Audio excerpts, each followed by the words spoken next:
आज ही Doubtnut app download करें। Doubtnut पर अपने सभी गणित, रसायन विज्ञान, भौतिक विज्ञान और जीव विज्ञान के डाउट्स का करो सफाया। बस प्रश्न की फोटो खींचो, एक ही प्रश्न को क्रॉप करो और तुरंत वीडियो सोल्यूशन पाओ। अभी डाउनलोड करें। दिए गए प्रश्न में बताया गया है कि आकाश में उड़ता एक वायुयान क्षैतिज तल में मोड़ ले रहा है। ऐसा कर समय उसके पंख क्या क्षैतिज स्थिति में ही होते हैं या ऊर्ध्वाधर स्थिति में हो जाते हैं? क्या वह भीतर की ओर झुक जाते हैं या बाहर की ओर वह झुक जाते हैं? अब इस स्थिति को हम देखें तब सबसे पहले वायुयान यदि किसी स्थल पर उड़ रहा है, हम उसके लिए एक आरेख संकल्पना करते हैं। वायुयान की रचना, हम एक वायुयान बनाते हैं जहाँ उसकी रचना कुछ इस तरह है कि उसके कुछ इस तरफ पंख यहाँ पर लगे हुए होते हैं। पंखों की रचना कुछ इस प्रकार होती है और पीछे और भी इसके एक पंख होते हैं। यदि वह इस स्थिति पर उड़ रही है किसी निश्चित दिशा में उसकी दिशा कुछ इस तरह हम ले सकते हैं।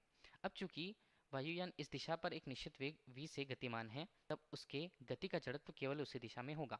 अब यदि जब वह क्षैतिज तल में मोड़ ले रहा है, चाहे अब क्षैतिज तल में मोड़ की स्थिति को इस स्थिति पर ही देख लें कि यदि वह यहाँ पर मोड़ लेना चाहता है अर्थात यहाँ पर उसकी जो स्थिति होगी वो किसी काल्पनिक रूप से वृत्ताकार पथ पर उसके केंद्र के सापेक्ष उसके घूर्णन को दर्शाती है। अब यदि वह किसी काल्पनिक वृत्ताकार पथ में घूमती है ताकि वह इस क्षैतिज दिशा में मुड़ पाए, तब उस पर लगने वाला उसके वेग के कारण, जो उसका जड़त्व है आगे की ओर होगा। वेग के कारण उसका जो जड़त्व है इस दिशा में आगे की ओर होगा, चाहे हम इसे y दिशा मान लेते हैं। अब चूंकि यह यहाँ पर मुड़ना चाहता है वृत्तीय पथ, जहाँ पर इसकी त्रिज्या मान लीजिए r होती है और कोई वृत्तीय पथ काल्पनिक रूप से उसका केंद्र O होता है। अब वहाँ पे यदि वह मोड़ लेना चाहता है तो वेग के कारण उस पर इस स्थिति पर मुड़ते हुए एक बल छदम बल के रूप में आएगा, जिसे हम अपकेंद्र बल कहते हैं। अब यह अपकेंद्र बल उसे मुड़ने की स्थिति के लिए उसका विरोध करेगा। चूंकि यह छद्म बल होता है, यह केवल विरोध करेगा। अब उस विरोध की स्थिति को संतुलित करने के लिए वह एक तरफ से एक ऐसा बल उसकी विपरीत दिशा में अपकेंद्र बल के बराबर एक संतुलित करने के लिए एक बल लगाता है अंदर की ओर। वह बल वह किस प्रकार से लगा पाएगा? यदि वह क्षैतिज अवस्था में होते हुए लगा पाए तब यह इसके लिए संभव नहीं है। दूसरी ओर ऊर्ध्वाधर हो जाए, यह उसके लिए संभव नहीं है। यदि वह बाहर की ओर झुक जाता है अर्थात वह अपकेंद्र बल के अनुदिश ही घूमेगा, तब वह उस स्थिति पर मुड़ नहीं पाएगा। तब अंतिम स्थिति जो होती है भीतर की ओर झुक जाना।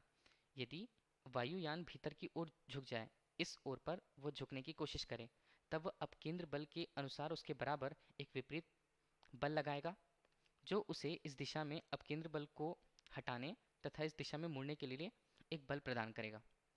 इस प्रकार यह बल को हम एक स्थिति में अभिकेंद्र बल की सहायता भी कह सकते हैं। जब उसके वेग यहाँ पर आने से वेग में तो परिवर्तन होगा, उस वेग में परिवर्तन के अनुसार उसका द्रव्यमान जो होगा वह उसके संवेग द्वारा प्रदर्शित होगा, और अभिकेंद्र बल को इस प्रकार हम भीतर की ओर झुक करके ही प्राप्त कर सकते हैं। इसलिए आकाश में उड़ता एक वायुयान क्षैतिज तल में मोड़ ले रहा है, तब ऐसा करते समय उसके पंख भीतर की ओर झुक जाते हैं। धन्यवाद। कक्षा 6 से 12वीं से लेकर नीट, IIT, JEE वो एडवांस के लेवल तक 1 करोड़ से ज्यादा छात्रों का भरोसा।